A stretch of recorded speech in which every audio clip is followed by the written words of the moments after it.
Hello दोस्तों, आपके अपने YouTube channel selection teaching centre में आपका स्वागत है। तो फाउंडेशन बैच 5 से 7 वाला का जो टेस्ट हुआ है तो उसका हम सब डिस्कशन करने वाले हैं। चलिए इसको स्टार्ट करते हैं। फर्स्ट नंबर क्वेश्चन का रहा है कि पदार्थ की अवस्था में तरलता के अभिलक्षण पाए जाते हैं। तो इसमें किसमें अभिलक्षण पाए जाते हैं? यह द्रव और गैस, ये दोनों में अभिलक्षण पाए जाते हैं। नेक्स्ट क्वेश्चन है कि किस ठोस का सीधे वाष्प में परिवर्तन क्या कहलाता है? मतलब किसी ठोस का सीधे वाष्प में परिवर्तन क्या कहलाता है? तो यह ऊर्ध्वापातन कहलाता है। एक ही प्रकार के कणों परमाणु से बने पदार्थ को क्या कहते हैं? इसे क्या कहते हैं? तत्व कहते हैं।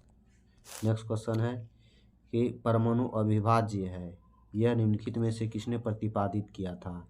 तो यह डाल्टन ने किया था। क्रोमियम सल्फेट का सूत्र होता है तो यह Cr2SO4 होल 3 होता है। नेक्स्ट क्वेश्चन है कि 1 मोल CO2 में होता है तो 1 मोल CO2 में होता है तो ये कितना होता है?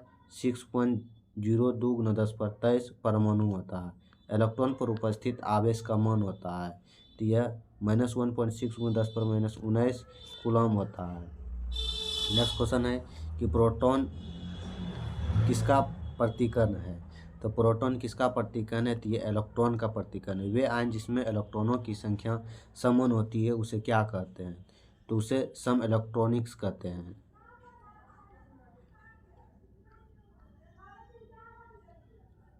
नेक्स्ट है कि रासायनिक अभिक्रिया के फलस्वरूप निम्नलिखित में से कोई परिवर्तन नहीं होता है। तो कोई परिवर्तन नहीं होता है तो द्रव्यमान में कोई परिवर्तन नहीं होता है। अमोनिया को ऑक्सीजन में जलने पर कौन सी बनती है? तो क्या बनती है? तो ये NO2 बनता है। नेक्स्ट है कि जैविक उत्प्रेरक किसे कहते हैं? तो जैविक उत्प्रेरक एंजाइम को कहते हैं। इलेक्ट्रॉन त्यागने की प्रवृत्ति क्या कहलाती है? तो इलेक्ट्रॉन त्यागने की प्रवृत्ति रेडॉक्स ऑक्सीकरण अभिक्रिया कहलाती है। नेक्स्ट क्वेश्चन है कि कार्बन द्वारा दर्शाई जाने वाली अधिकतम ऑक्सीकरण संख्या है। तो कार्बन द्वारा 4 होता है। ऐसी अभिक्रिया जिसमें एक पदार्थ का ऑक्सीकरण अवकरण दोनों होता है तो वह क्या कहलाता है? तो वह रेडॉक्स अभिक्रिया कहलाता है। नेक्स्ट क्वेश्चन है कि रेडियो सक्रिय तत्व किसका उत्सर्जन करता है? तो यह गामा किरणों का करता है। निम्नलिखित में से किसकी भेदन शक्ति महत्तम होती है? तो यह गामा का होता है। नेक्स्ट क्वेश्चन है 1 AMU द्रव्यमान में समतुल्य ऊर्जा बराबर होता है। तो समतुल्य ऊर्जा बराबर 931 MeV होता है। रेडियो सोडियम सल्फेट का जलीय विलयन की प्रवृत्ति कैसी होती है? तो सोडियम सल्फेट का होता है उदासीन होता है। नेक्स्ट क्वेश्चन है निम्नलिखित में से कौन भास्मिक ऑक्साइड है? तो भास्मिक ऑक्साइड P2O5 है। शुद्ध जल का pH मान 25 सेंटीग्रेड पर कितना होता है? तो शुद्ध जल का pH मान 7 होता है। परम शून्य ताप पर ताप का मान होता है। तो परम शून्य ताप पर मान होता है, यह होता है 0 केल्विन और -273 केल्विन। इसका आंसर डी होगा। नेक्स्ट क्वेश्चन है कि CO2 का क्रांतिक ताप कितना होता है? CO2 का क्रांतिक ताप 31.1 सेंटीग्रेड होता है। NTP पर 22 ग्राम CO2 का अधिकतम मान होगा। तो अधिकतम मान 11.2 L होता है। सार्वत्रिक विलायक किसे कहते हैं? तो सार्वत्रिक विलायक किसे कहते हैं? यह जल को कहते हैं। प्रति लीटर विलयन में घुले विलय के मोलों की संख्या को कहते हैं तो यह मोलरता कहलाता है। नेक्स्ट क्वेश्चन है कि विद्युत क्षेत्र के प्रभाव को कोलाइडों के कण का गमन क्या कहलाता है? तो कोलाइडों के गमन का मन वैद्युत कण संचालन कहलाता है। मेंडलीफ ने अपने आवर्त सारणी में तत्वों के वर्गीकरण किस आधार पर किया है? तो किस आधार पर किया था? तो परमाणु द्रव्यमान के आधार पर किया था। नेक्स्ट क्वेश्चन है कि न्यूजीलैंड ने अपने अष्टक नियम का प्रतिपादन किस वर्ष किया था? तो यह 1866 में किया था। आवर्त सारणी के क्षैतिज स्तंभ को क्या कहते हैं? तो आवर्त सारणी के क्षैतिज स्तंभ को आवर्त कहते हैं।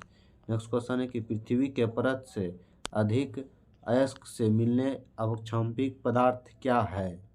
तो यह क्या है? गैंग है। निक्षालन द्वारा अयस्क में किया जाता है? तो निष्कालन द्वारा अयस्क में संतरण किया जाता है। अयस्क में क्या किया जाता है? अयस्क में संतरण किया जाता है। नेक्स्ट क्वेश्चन है कि निम्नलिखित में से कौन धात्विक एम्फोरेटिक ऑक्साइड बनाती है? तो एम्फोरेटिक ऑक्साइड बनाती है, तो ये इसमें बनाती है, कॉपर भी बनाती है, इसके बाद एल्युमिनियम बनाती है और लेड बनाती है। इसका तीनों एम्फोरेटिक ऑक्साइड बनाती है। भारत का सबसे दक्षिणी बिंदु है, तो भारत का सबसे दक्षिणी बिंदु इंदिरा पॉइंट है। नेक्स्ट क्वेश्चन है कि भारतीय मानक समय रेखा कितने राज्यों से होकर गुजरती है? तो यह कितने राज्यों से गुजरती है? तो 5 राज्यों से होकर गुजरती है।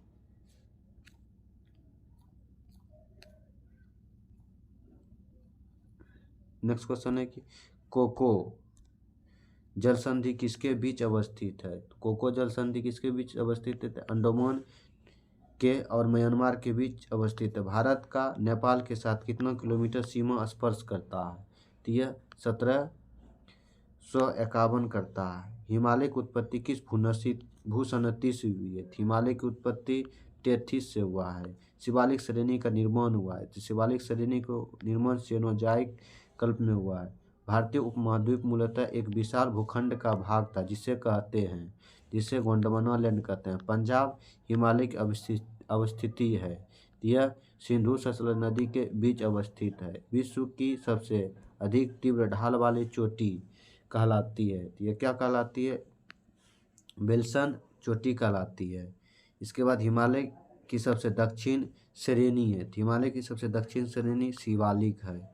नेक्स्ट क्वेश्चन है निम्नलिखित में से कौन सी पहाड़ी मेघालय में नहीं है? तो कौन सी पहाड़ी मेघालय में नहीं है? तो यह भुवन पहाड़ी मेघालय में नहीं है। जम्बू घाटी भारत के किस राज्य में है? जम्मू घाटी सिक्किम में स्थित है। नेक्स्ट क्वेश्चन है कि विश्व का सबसे गर्म स्थल थेट वैली किस महाद्वीप में स्थित है? किस महाद्वीप में स्थित है? तो यह उत्तरी अमेरिका में स्थित है। गोबी मरुस्थल किस देश में स्थित है? तो गोबी मरुस्थल यह मंगोलिया में स्थित है। व्हाइट माउंटेन किस देश में स्थित है? तो व्हाइट माउंटेन किस देश में स्थित है? तो यह अमेरिका में स्थित है। नेक्स्ट क्वेश्चन है कि उत्तरी गोलार्ध का सबसे छोटा महाद्वीप है? तो उत्तरी गोलार्ध का सबसे छोटा महाद्वीप यूरोप, उत्तरी गोलार्ध का सबसे छोटा महाद्वीप है यह यूरोप है। किस देश में? शीतोष्ण कटिबंधीय घास के मैदान को पुस्तकाज कहा जाता है। पुस्तकाज किसे कहा जाता है? हंगरी में। अगर आपको वीडियो पसंद आए तो वीडियो को लाइक, सब्सक्राइब और शेयर करें।